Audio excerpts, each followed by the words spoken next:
Tacloban was not the center or the place wherein typhoons would hit us solidly. For the last 10 years, we had no major typhoons. Yolanda was really one of a kind. And the angle by which it approached the city and hit the city was really one of a kind. And that, I would say it was a perfect storm.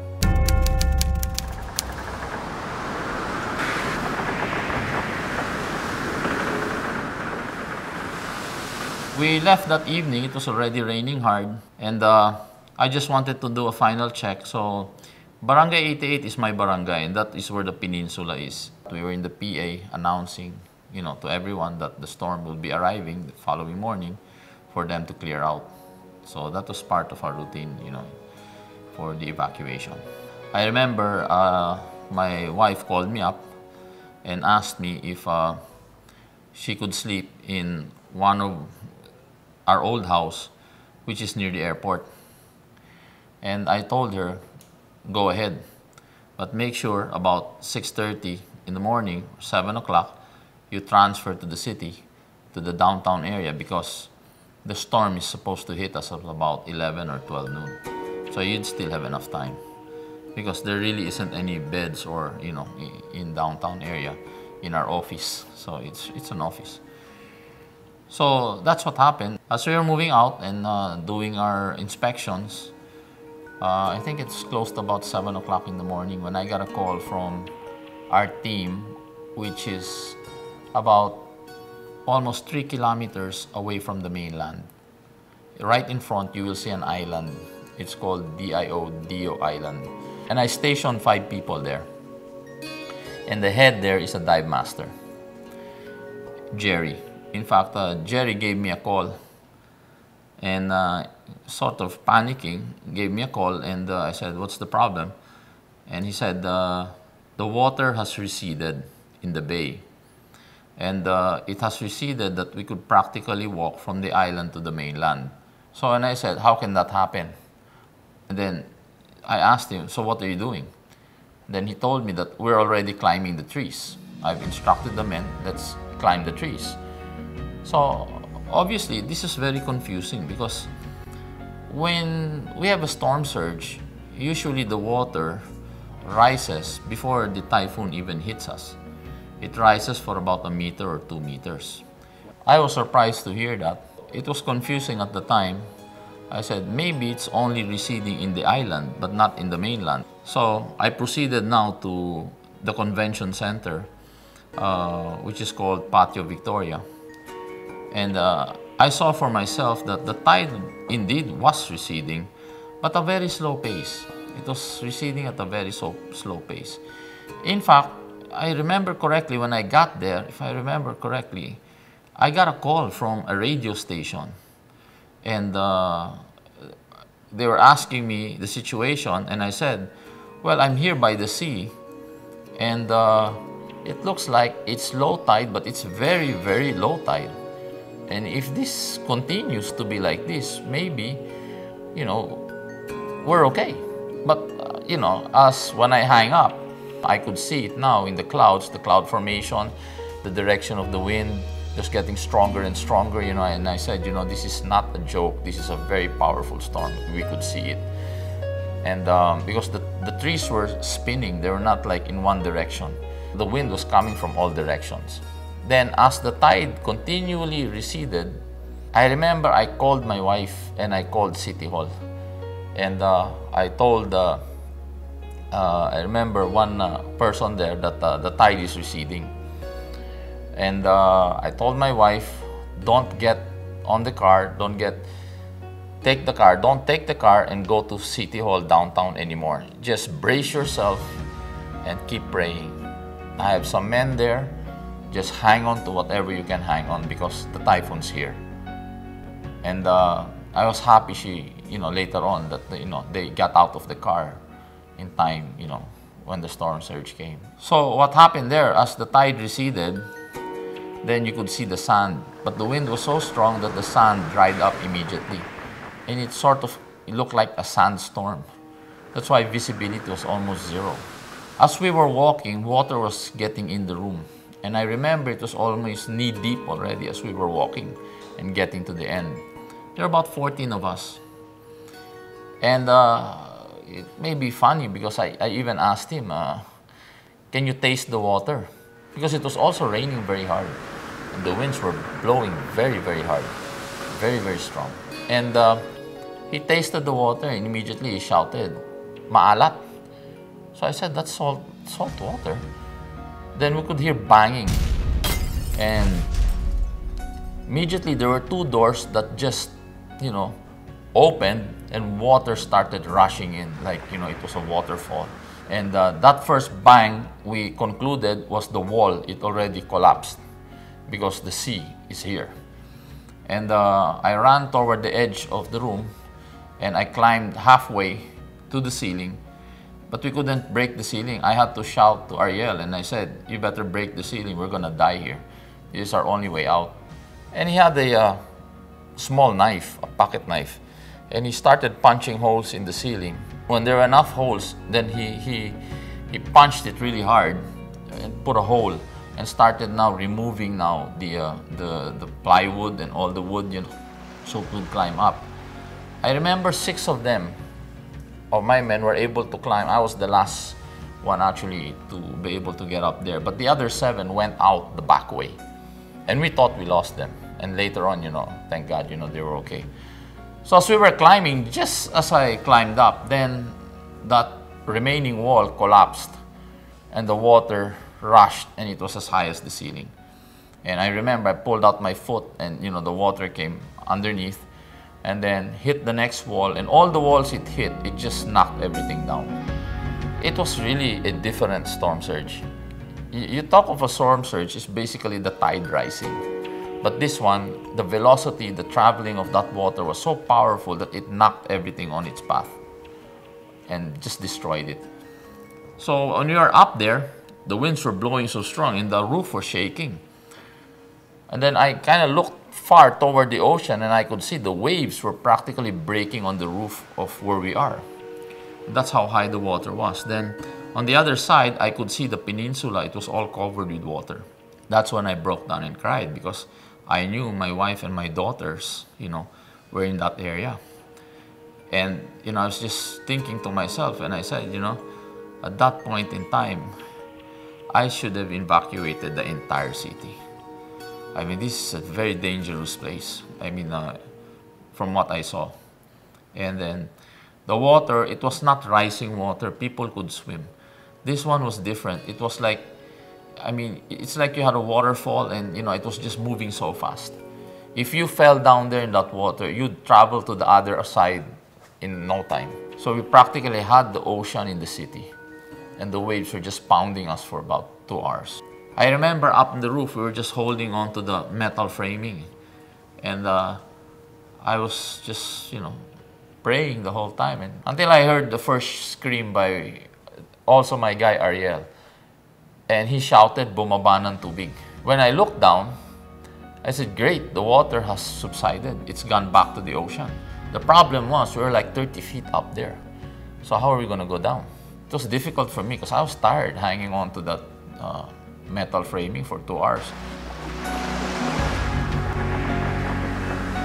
When I proceeded to get down, immediately I saw the surroundings. Everything was destroyed. All the structures that were standing are now down, except for some posts, foundation that was there. But the fences, the houses, the neighboring houses were all flat. They're all gone, including many of the trees. So I proceeded now to go to the main road, just both of us. When I got out of the main road, you couldn't run for more than, I would say, 30, 40 meters. You had to hide because the winds were so strong. And there was the debris flying.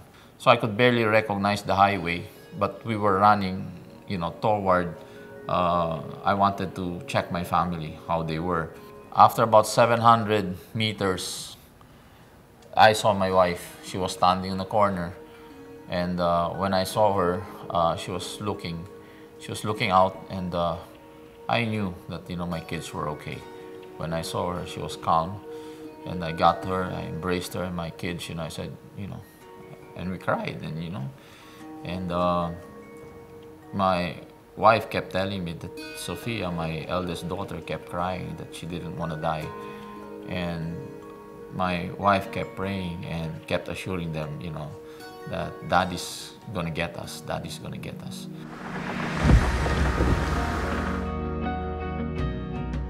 When it was time, I went back and I got the kids and Christina, everybody. I said, let's move now to downtown. So we started to walk. And there were bodies all over. And I would tell my children, hold Daddy's hand. And when I squeeze your hand, close your eyes. But let's just move. So I am going to bring my family to downtown and I'm going to get help.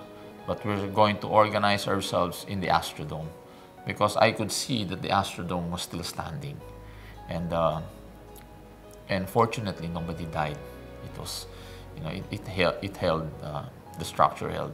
After I settled my family, I also passed by the city engineering office and I saw several barangay captains there and the engineers and my men, and they had already started clearing the road from the city hall all the way to that rotunda. That's why it was passable when we got out. But I could see already people, a lot of my men carrying bodies and bringing them to the city engineering's office. And then I instructed them immediately because one of the barangay captains were there and said, my wife died. I was working so hard in evacuating people, I wasn't able to attend to my family and my wife died. And I said, look, a lot of people died. I said, let's just move forward.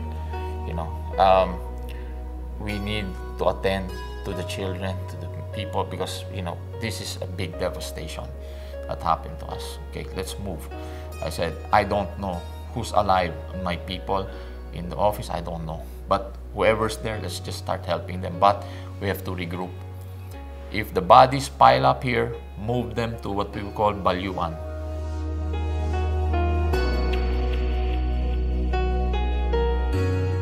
We couldn't get any rescue from the regional police office, not one, because they were hit also really bad.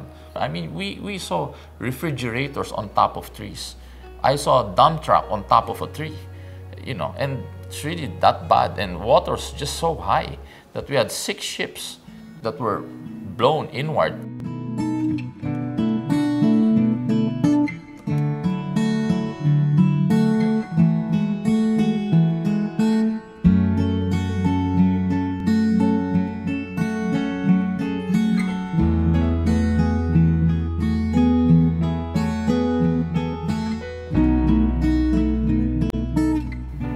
Because the president came Sunday morning, so most of the military and the police were assigned to secure him.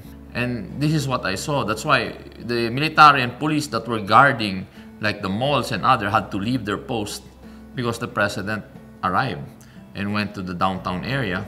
And because not having enough ground personnel, so they all rushed here. And that's why we also additional problems, that happened there.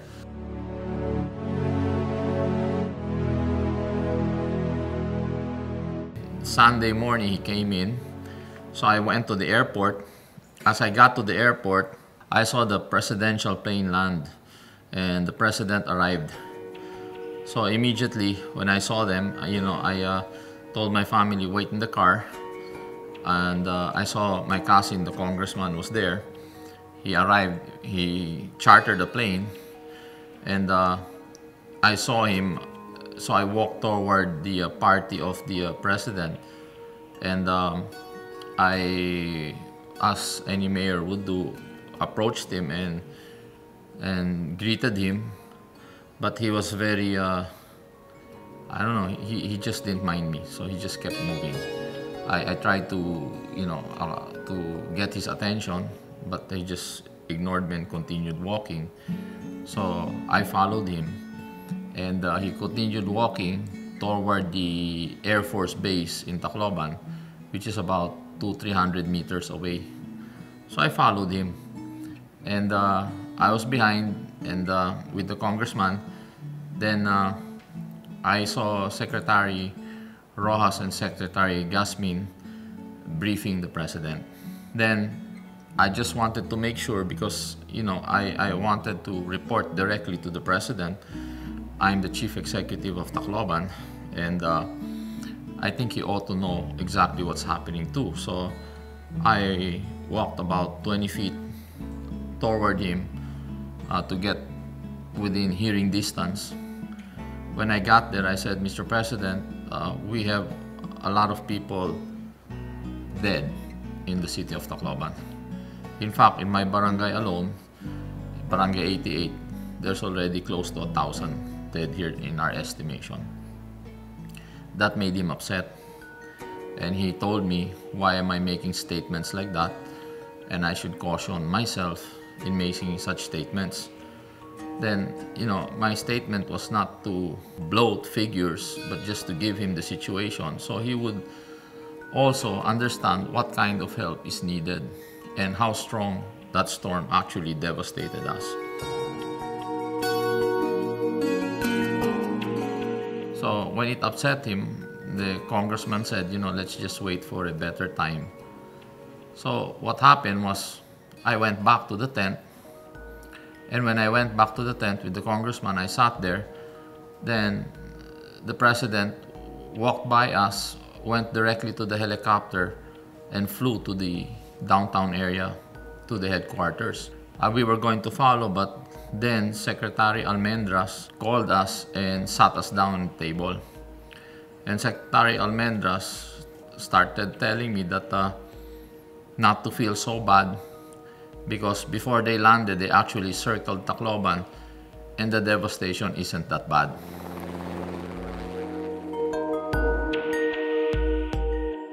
At that time, that was Sunday morning, and I haven't eaten. I haven't had a full meal since that typhoon, and I was really very tired. So I just listened to him. So he said that you have to get all your people together and make them start working.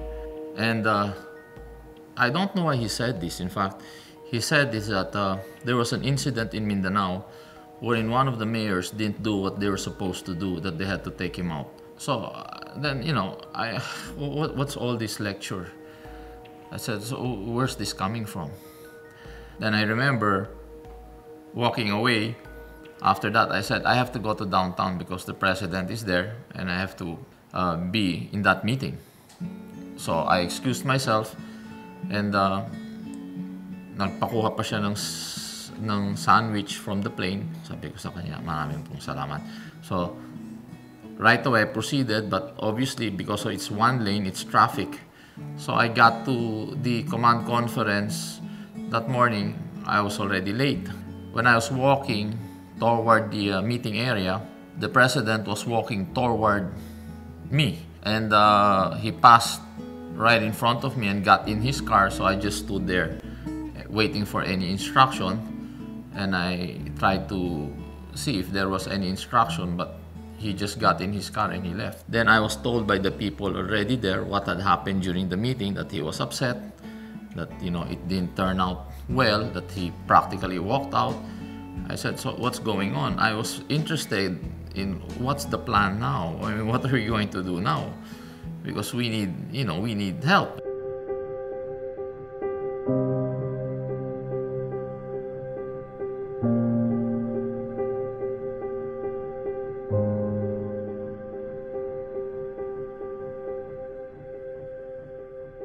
Every day we had new problems.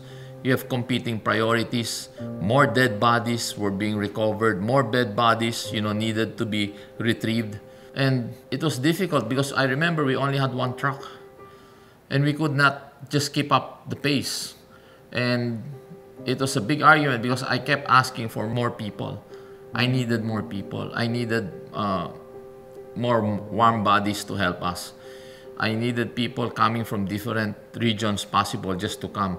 Not only to go there to secure the city, but just warm bodies to come and help us. There were always issues. It was difficult during that time, and I was so frustrated because there's really no massive rescue that happened.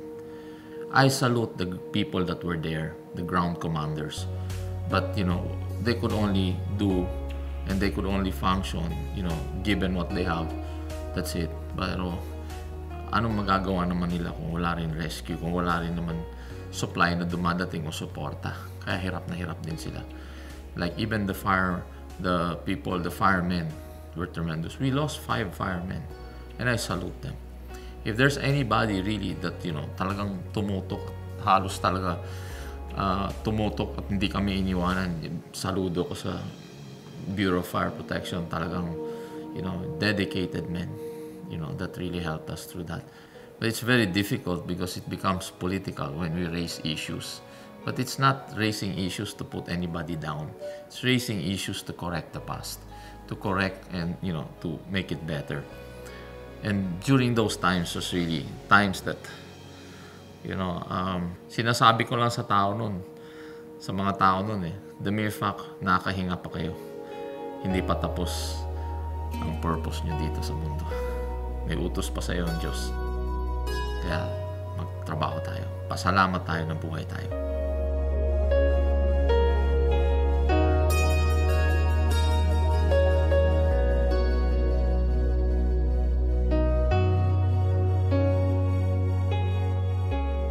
What a lot of people thought, they were saying that the local government are the first responders.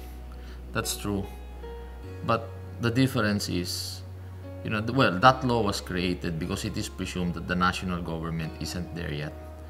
But the national government was already there. The secretaries were there even the day before, during and after. So now, it's very difficult because our normal coordination with the regional directors, with the colonels, with the different officers were changed. Now, the coordination was already through the secretaries, so they were running the show. So it was just, us who were practically begging and telling them this is what we need. But they did what they saw fit and basically did what they thought was right. So it was difficult to coordinate. And I was also in a very tight position there. The storm was supposed to arrive at this particular day, and it didn't. It arrived much earlier. So it was one blunder after the other.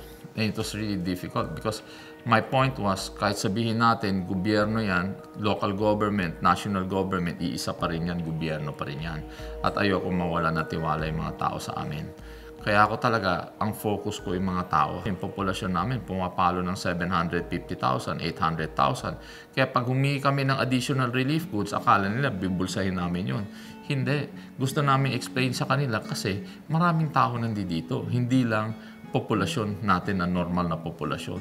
Maraming tao nandito kasi regional center kami. I just got frustrated. I did not really attend a lot of their meetings anymore. And I just had to be on the ground to make sure our people get help. Kasi alam nyo, mahirap talaga Sabi ko, bakit ako makikipag-away ngayon? May patay ako, may mga sugatan ako, may mga walan ng buhay, nawalan ng mahal sa buhay, nawalan ng hanap buhay. It's very difficult. So I just said, let's just move on. And said, kahit papano, babangon tayo dito sa problemang ito. Hindi pwedeng ganito lang tayo. Kaya yun talagang focus ko.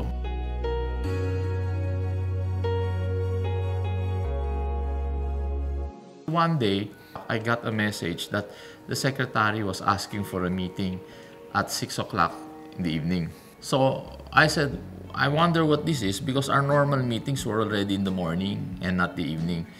So I went there. And when I went there, I was surprised to see that the vice mayor was there, the councilors were there, a few councilors were there, and the communication secretary, Ricky Carandang, that time was also there, and secretary was there. And he appeared to be upset. He was upset and he said, your city is not functioning. Is your city functioning? I was trying to understand what the meeting was all about. And he was insisting that what's the situation in your city? Apparently, you're not functioning. How many trucks do you have? How many dishes you have? How many? What are you doing? So he started now enumerating all of this, which I felt was not proper. First of all, the national government is there to assist and empower a local government. We're not here competing for accomplishments. We're here to help each other. And we're doing the best we can. And so he started now telling me that, well, the president wants a letter that basically you cannot continue with your functions here and you need our assistance and we will take over. And then I said, you know, you don't need a letter. This was really the argument that night. I said, because in the end dream C, which he was stating, it is in the law that if you need help, you're required to submit a letter or a letter of request. I said no, because the trigger mechanism here, from what we understood, was if there are more than 2 regions involved in a disaster, then the national government can come in with or without the request. That's why this argument prolonged that night. That was the gist basically of our argument. And I said, why do you need a letter? So, you know, I was saying it's not needed. Then that's why he said they want a letter, because you have to remember, you are a Romualdez and the president is an Aquino. We don't want to take over because it might be misconstrued. I said, no, it will not be misconstrued. Why will it be misconstrued? It's in the law. Eh kung namatay ako, sinong susulat ng sulat? Di wala kang sulat. Bakit kailangan mo ng sulat? That's why yung argument na yun, napunta sa Senado yun eh. At tinanong ko sa chairman at that time Australianes, and he also concluded that a letter was not necessary. So that became a heat argument, because that's when I said, you know, presidente siya ng Pilipinas, presidente rin siya ng Tacloban. Katulad ko, pag may sunog sa barangay, hindi ako hihingi ng sulat sa barangay chairman. Dire-diretso, tutulong tayo. Kasi tao yan eh. Kailangan ng tulong yan eh. Busy na ako sa trabaho dyan, tatawagin ako, gagawan po ako ng sulat. Sabi ko, I don't need this anymore. I'm tired, you know. Let's just help our people. So this basically was the meeting. He was asking so many things. He wanted an ordinance basically for curfew. Yun nga sinabi ko na, bakit tayo magka-curfew? Wala nga tayong huwes, wala nga tayong piskal, wala nga tayong judge. Yung kulungan nga natin, kaya nagkaroon ng escapist doon dahil maraming tumakas dahil hindi natin kaya pakainin eh. Pagkatapos gagawa tayo ng batas na ganito. Kaya alam mo, doon talaga ako nalungkot eh. Kasi tuwing magkakaroon ng mga meeting sa NDRC, ang ganda ng mga usapan, ang ganda-ganda na, pero pag hindi sinunod, kawawang LGU eh.